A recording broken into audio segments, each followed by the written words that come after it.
When working with the calendar in Microsoft Outlook, there's a number of different ways that we can view the calendar. Some fairly obvious ones are up here on the ribbon where we have the day option, work week, week, month, schedule view, next 7 days, today. The most common one is week or work week. If you're working on a day-to-day basis, you may have the day displaying. Let's just say, for example, you're wanting to check, you're talking to someone on the phone and you want to find out some availability for yourself on certain dates before you lock in a meeting.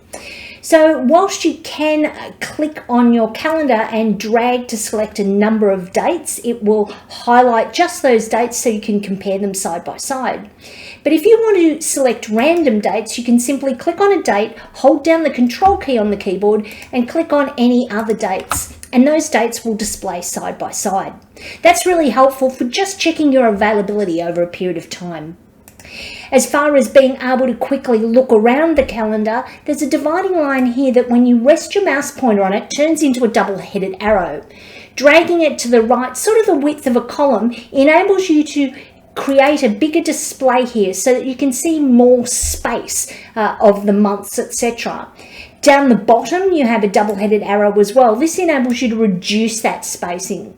So you could have 2 months displaying, you could have 6, 8 months displaying, whatever works for you. But the ability to be able to navigate and change that in Microsoft Outlook's really important.